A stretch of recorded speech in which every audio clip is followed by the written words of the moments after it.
Okay, good evening, everyone. Once again, welcome to today's episode of JavaScript for Dummies, JFD, where we break JavaScript down to the simplest way. Um, Before we start, we're just going to run over a couple of things that we did last time. And while we're streaming, if you have any question, just drop it in the chat box. I'm going to get to them eventually. And if you can't hear me, just notify or mute your mic and let me know. Okay, so we're going to do a quick recap before we get to today's topic. Just a quick recap. JavaScript. What is JavaScript? Just quickly, so that we can get a general idea. It's a programming language meant to give the browser life, or meant to give the web page life, rather, not the browser, meant to give a web page life or a website life. Think about the HTML as, like, maybe say you're building a house. The HTML is the blocks that you lay the foundation, and the blocks and everything, all those HTML tags, you lay the block. And then think of the CSS as, like, say you plaster the house, say you paint the house for beautification. Then think of JavaScript as putting things inside the house, like putting functional things. Let's say the lights that you can turn on and off, the fan that you can turn on, let's say you have an automated system inside, an AI that opens the door for you, an automated security system. Just think of anything that the whole dynamic is simply just giving life to it, really. Because imagine a house that does not have electronics, does not have a fan, or a house that does not have a bulb. You just think of stuff like that. Is going to be messed up. Joseph, can you hear me? Hello? Moses and Joseph, can you guys hear me?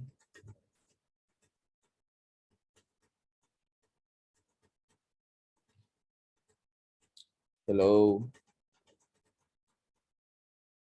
I said you should think of JavaScript as think of it with respect to, I'm going to use the website, like treat it like a house. Say there is HTML for laying your foundation blocks and everything. The structure of the house basically is HTML, puts the roof, HTML. Then you now proceed to plaster your house and paint your house. That's the CSS, depending on how far you want to take it. And then there is the JavaScript, which is for functionality. Say you put a fan in your house, or you put a light bulb, or you put an automated security system, or an AI that opens your door for you, or makes coffee for you, or whatever you could really think of JavaScript as that. So with that said, we're going to damn.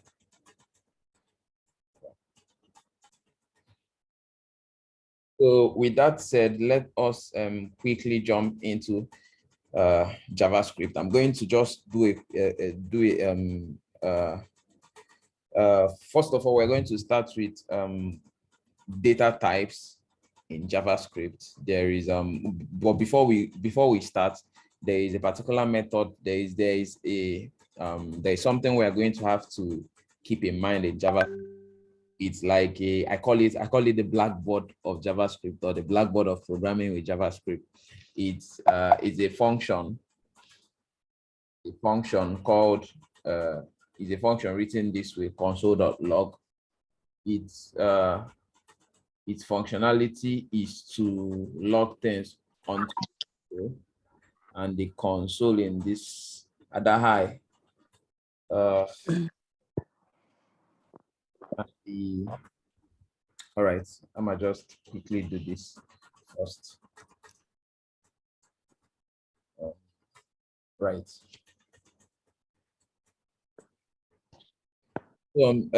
I call it the blackboard or the board of JavaScript. Call it a blackboard, call it a whiteboard. I'm calling it a blackboard because I use dark mode clearly.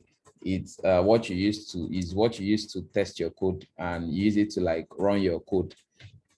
Over here in my terminal, as you can see, of course, we're still going to talk about your browser console, but just take it that this is what I use to write out whatever I code here so that we can see the program in real time, like you're writing it out on a board, just a visual representation. So we're going to start with variables. We already did this last time, but like I want to like quickly run through it again, just in case anyone missed it, because yeah, so we're going to start with variables. We use variables to store information in the memory of the computer. Of course, that's what you're going to see. That's probably what you're going to see when you check the definition of a variable online. But to make it further, to make it simpler, I'm going to use a practical example. Let's say let us say you're asked your name.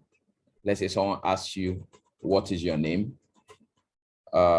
You're probably going to answer with, my name is something. Like say someone asks me, what is my name? My response would be, my name is Somtuzy, right?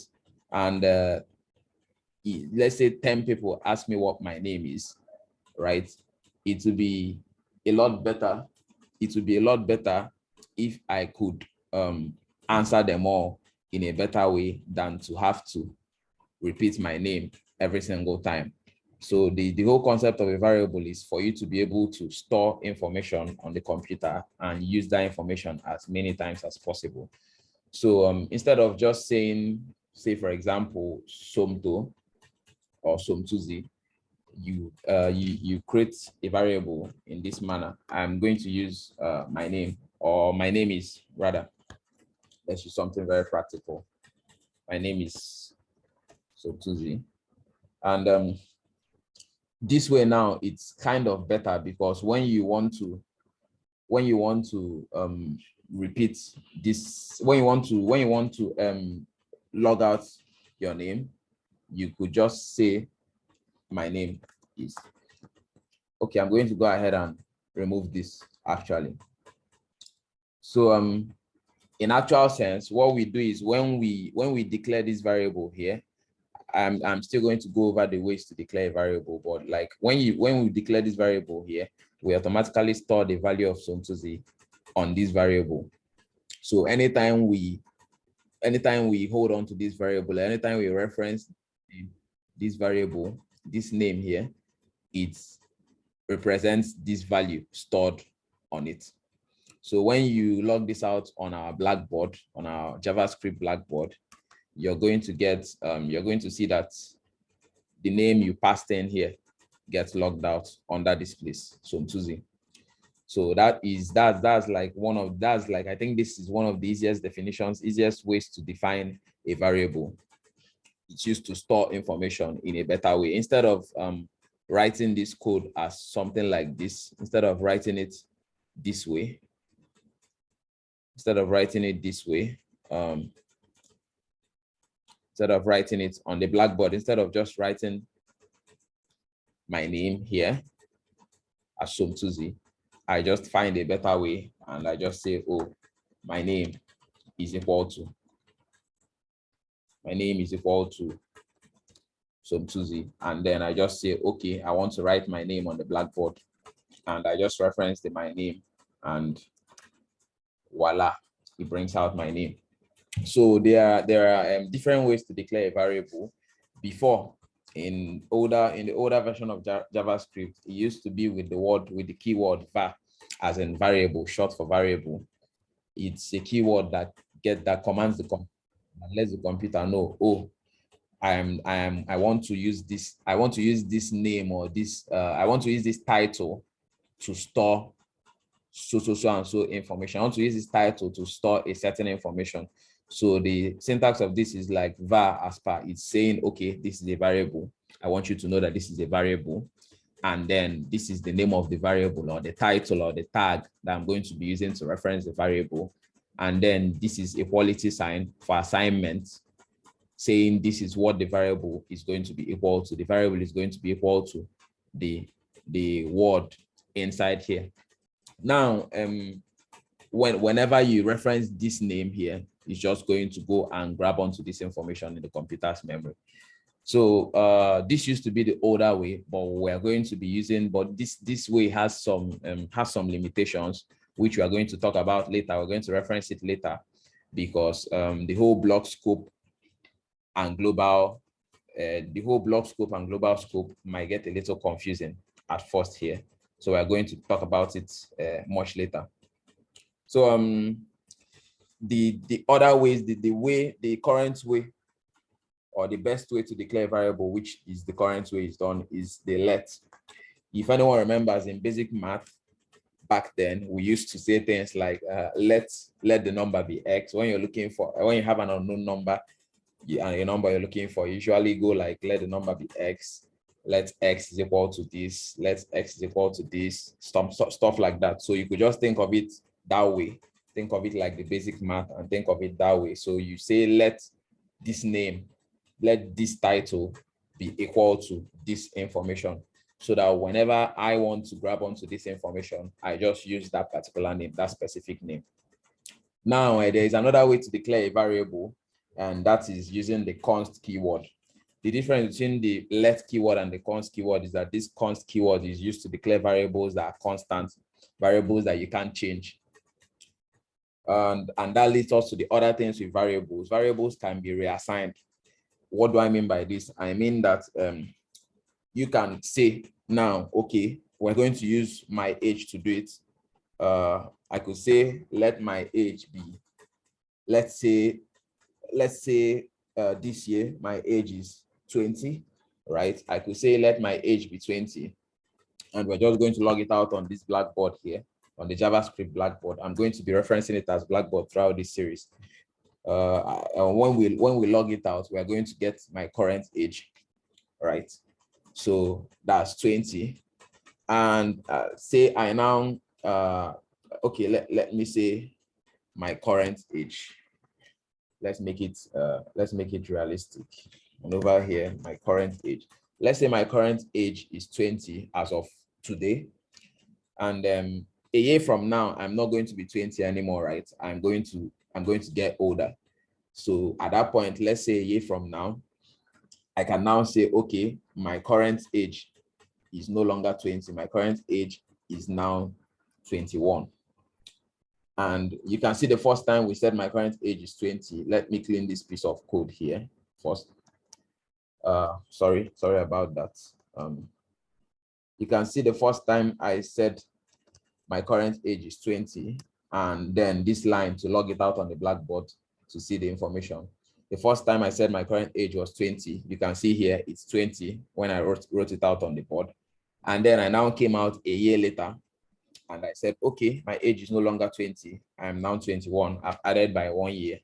And now I want to write out this my current age again on the blackboard, just to be sure that it did change, that it reflected. And when you do this right here, you're going to see that my current age, first of all, my current age was 20. And then after a year passed, I became 21. And then I wrote it out on the board, and now I'm 21. So you can see that you can reassign a variable. What this does is, like, every time you assign it, it just takes that new value and puts it, store it with that same title. Like, my current age is the name of the variable. And that is the whole concept of variable. The fact that it varies, you can change it, you can vary it at any point. You can. So at first, my current age was 20, and at some point I added a year, and I changed my current age to 21. So I went to the box, or the place, the memory where I stored that 20 with that name, and I just removed the name and changed it to 21. And now the variable holds on to 21. But using a const keyword, this is going to give us an error. You cannot redeclare. You cannot reassign a constant variable. Right here, let's use the const keyword. And if we run this, it's going to, let's run it first. Let's run the first one. Say my age was 20 at first. And I run this. I'm going to get, hold on, what happened? Sorry about that. Let me bring it back out. Okay. So say my current age is 20 in the const, and I log it out. We're going to see 20 here. I decide, okay, my current age is no more 20. I want to change my current age to 21 because I added by a year. And when I run this, it's going to give me an error. You can see an error telling me the error is assigning, this is where the error is, assignment to constant variable. So when you use the const keyword, you can't change the value of the variable at any point. And constant keywords are usually, the constant keyword is usually reserved for stuff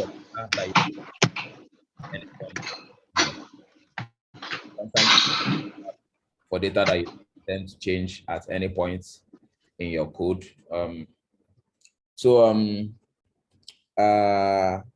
With that said, let us go into something else. Let us go into something else. Let me see. We have like a, okay. So next we are going to do data types. What are data types? Data types are, well, as the name implied, data types. When you give a computer, when you first of all, we need to understand that the script in JavaScript is, think of it like a movie. Also, this meeting is probably going to end in like a couple of minutes. When it does, just join the link again. It's going to restart. So think of a script like, you know how movies are, and there are scripts in movies where you say, tell an actor, where it's like all written out. You could say something like, before we continue, we can write comments in code, and comments are the part of code that a code is not going to run. We can write comments by using the double slash right here, double slash, and this is a comment. This part of the code is not going to run because we've commented it out. And just to test it, we can go ahead and log something out on the console, maybe test, or log something out on the blackboard just to test it. And there we go. We only get the test. We don't get the, this is a comment. So this is how I make comments. So because I'm going to be using this comment and this blackboard reference a lot to explain things. And so say you want to, maybe you're shooting a movie, there are two people, and you want to maybe in a scene where they start fighting, right? Maybe one enters and calls one an idiot or something, and then the other fights, and then the other throws a punch at him or something. You're going to say something like, let's say one person is Jason and the other guy is Freddy. To Freddy and Jason, if anyone got the reference. So we could say Jason walks in and calls Freddy an idiot. Now remember, this is a comment, it's not going to run in our code. I'm just trying to give us an idea. So this is the script. You say line one of the script you're writing, Jason walks in and calls Freddy an idiot. And then line 2, sorry, I didn't need to write that. Freddy